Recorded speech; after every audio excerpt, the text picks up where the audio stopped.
Hello friends and welcome back.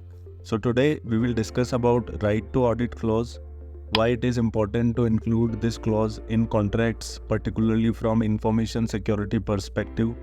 We will also discuss what are the benefits and things to consider while including this clause in your agreements.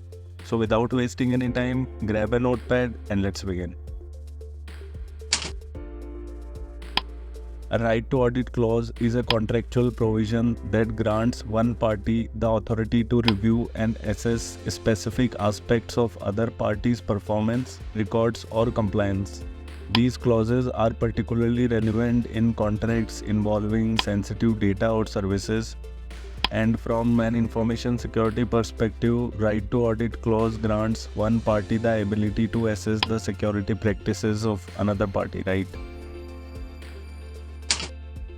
What are some benefits of right to audit clause in information security? Why it matters? It provides verification of security controls. The clause allows you to verify if the other party has implemented the security controls they promised in the contract. This could include access controls, data encryption, incident response procedures, and vulnerability management practices. Verification of compliance.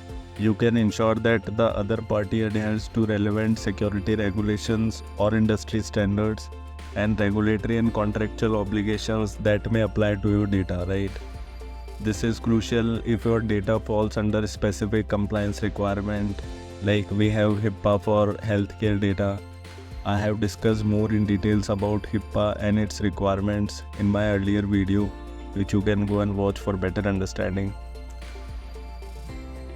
This clause helps in proactive risk management, early detection of issues. Audits can identify potential security weaknesses before they are exploited by attackers, and this allows for timely remediation and reduces the risk of the data breach, right?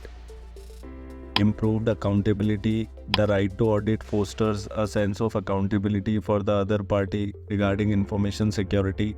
Knowing that they could be audited forces them to maintain strong security practices.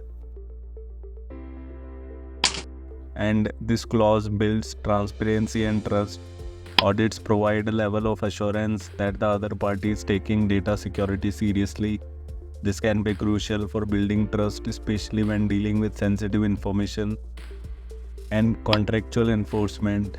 If an audit reveals security deficiencies, it strengthens your position if you need to enforce contractual obligations related to information security. Let's take an example. In software development agreement, a software development company developer receives funds from licensee to create a specific game, right?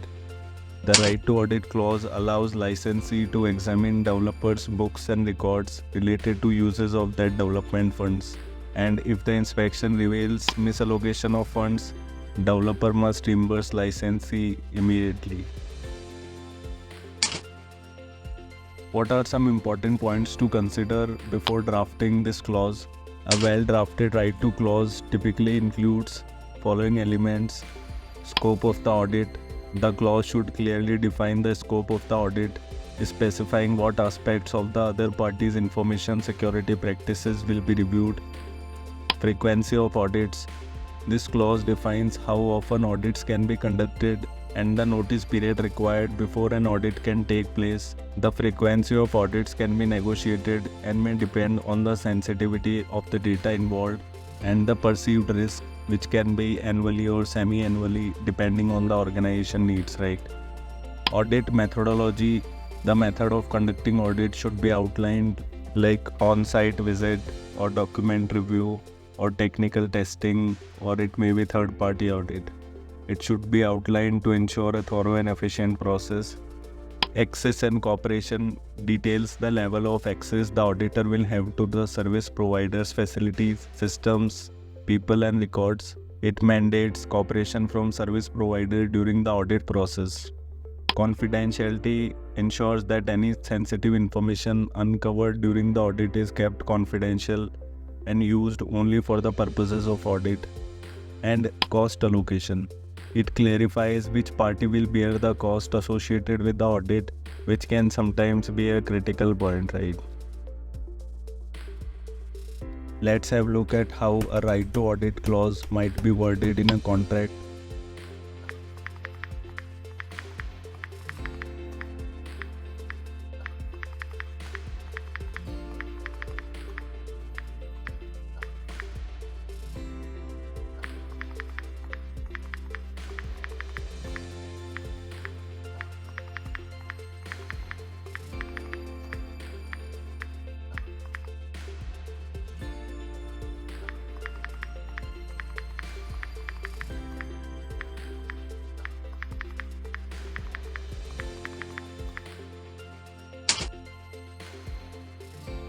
Remember, a right to audit clause doesn't obligate you to perform an audit, but it reserves that option if needed, right?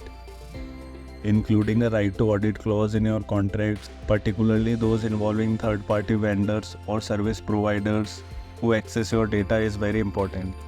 So guys, this is all we have for today. I hope you found this video insightful.